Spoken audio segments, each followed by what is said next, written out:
That down. Let's move on to this, shall we? Let's talk about Blade. Why not? The movie that never is, never was, maybe will never be. We were just talking about it again the other day. And we're not the only ones who are kind of frustrated by that. You know, it's been 6 years since Kevin Feige said, ladies and gentlemen, our new Blade, Mahershala Ali. And as of today, still don't even have a director, right? They've gone through several iterations, several things. Let this be a lesson to you guys. Don't make a major announcement about a movie if you're not ready to go on that movie. And because this is turning into a little bit of an embarrassment point for Kevin Feige and all of Marvel and Disney as a whole. This has been one, and now granted, this happened with others a lot, but it doesn't happen often with Marvel. So here's a big thing. But now, the original writer of the Wesley Snipes Blade movies, and who also directed the third one, we won't talk about that, David S. Goyer, is now coming out and saying, hell, I'll write it. What's the problem? This comes to us from the folks over at Joe Blow. He said, talking about Blade, pulling out Blade out of development hell, David Goyer said, give me a call. Asked if he would be interested in writing the screenplay for the reboot. He answered, I would. I've always loved the character and I love him. And I've been sitting on the sideline wondering, what in the world is going on? Why is this taking so long? Because I'm a huge Marvel fan myself and I've just been totally puzzled. All right. Couple of things.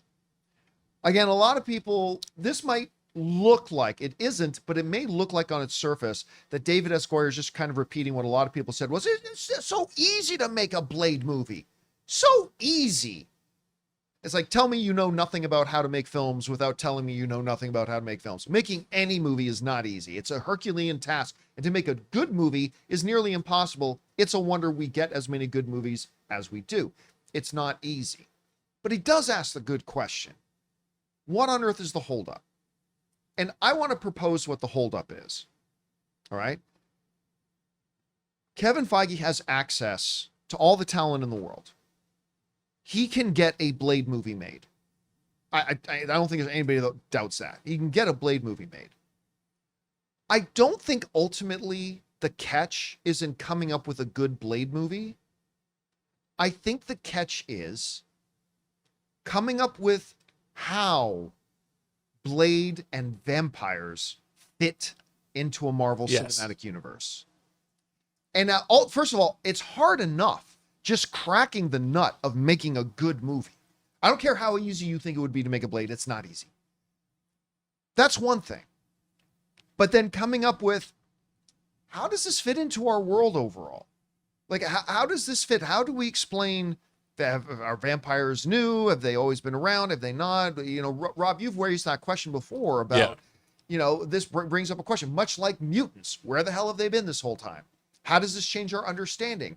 Are they deviants of, you know, from the Inhumans, not the Inhumans, I'm sorry, from the Eternals thing? Are vampires themselves deviants? Have they been seeded here? About the Celestials? This whole question about how do they fit in, I think probably that has more to do with the delays than anything else. Obviously, I don't know that factually for sure. Guys, we want to take a second to thank the sponsor of today's video, PrizePicks. What a great time to be a sports fan. Basketball playoffs are on. Hockey playoffs are on. It is the perfect time to jump into the action with PrizePicks, the easiest and most fun way to turn your sports knowledge into real winnings. PrizePicks is daily fantasy made really simple. Just pick more or less on a few player projections, like points, assists, goals, and you can win up to 2,000 times your money. For example, this week, I've got Jalen Brunson for more than 24.5 points, or Jason Tatum for more than 6.5 rebounds. I love how fast and easy it is to lock in a lineup in just under a minute. Plus, they've got a couple of weekly features, like, for example, Flex Friday. If your lineup doesn't win, you get your net losses back in promo funds. And every Tuesday, check out Taco Tuesday for discounted player projections up to 25% off. So download the app today and use the code CAMPEA to get $50 instantly after you play your first $5 lineup. That's code CAMPEA to get $50 instantly after you play your first $5 lineup. PrizePicks. Run your game. Now, as far as David Goyer coming in there, by the way, one of the writers of Christopher Nolan's Batman films. You know, everybody always just thinks Christopher Nolan, which is understandable. David Goyer is also credited writer on those movies. He's done some fantastic stuff, done some not so great stuff. So Rob, let me ask you this. Ultimately, what do you think the holdup is here with it? Because there are several points of failure. Let's not pretend like it's just one. But do you see some of the major things holding up Blade at this point? Going to David Goyer's complaints about it. And then theoretically speaking, how would you feel about David Goyer coming back in and just picking up the pen and writing the new Blade film for them? I don't know. How do you see this? Well, we know from Ruth Carter, Academy Award winner, costume designer, she was working on Blade, and she confirmed it was in fact set in the 20s, like this article talked about. And I think that you're right, and we've said this a lot. The one thing about the Werewolf by Night show is that I was interested in it because it delves into the supernatural. Agatha all along, and the whole Darkhold and all that delves into the whole supernatural elements of it, where Mephisto still hasn't showed up, but I'm sure he will. He's been there all along. All along. So when you're dealing with Blade, and from what we've seen, you can't have Blade without other vampires to go get. So it's not just Blade who's a daywalker. You have, Dracula existed in the Marvel universe, the comic universe. In the comics, yeah. And so if you do all of that, suddenly you're saddled with an entire history you have to explain. And you have to explain that within the MCU. The mutants have the same problem.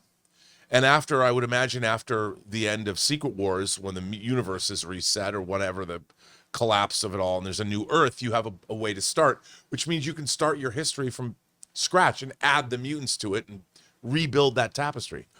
But if you haven't, you have to shoehorn that in, and then you have to explain, well, where have vampires been? And the question that I ask, when Thanos snapped his fingers, do they disappear? Are they considered alive? Are humans considered a resource for the vampires?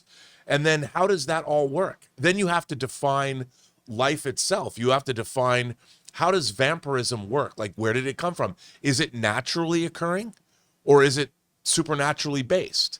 Like they've done the same kind of thing with zombies. You can have cordyceps, like on Last of Us, that's a naturally occurring, or you can have Venus radiation in Night of the Living Dead from a satellite revive the dead. Or you have to, and if you do that, then with the Marvel Cinematic, there's already 36 Marvel Cinematic Universe movies. How do you then go back and see that idea and say it works? I think that's the problem.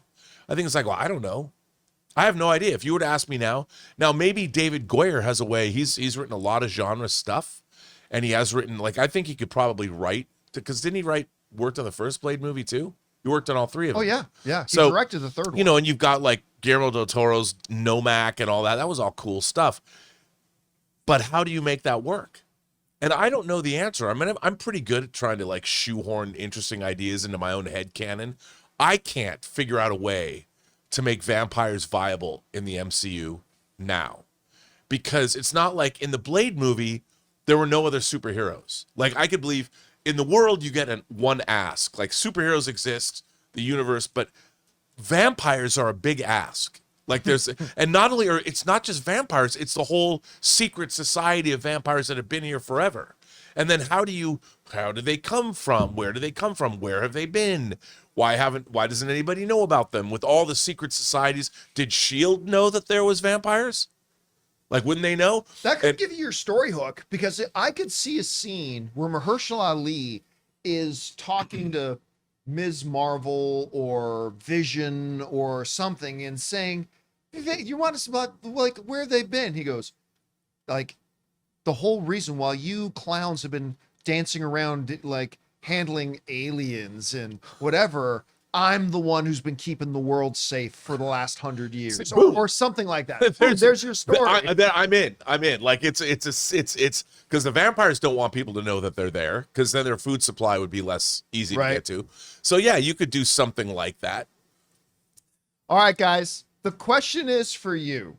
What do you think about this? Even David S. Goyer, the writer of the original Blade films, is now saying, what is the holdup? And give me a call. I'll do it. What do you think the holdup is? But more importantly to this conversation, what would you think theoretically of David S. Goyer coming in and just writing the script for it? Whatever you guys think, jump down to the comment section below and let us know your thoughts. Hey guys, thanks so much for watching this video. Make sure you like the video, leave a comment, and subscribe to our channel. And don't forget, we have a daily podcast called the John Campea Show podcast, available on Apple Podcasts, Spotify, or your favorite podcasting app of choice. Go and subscribe to it today so it'll be there when you need it.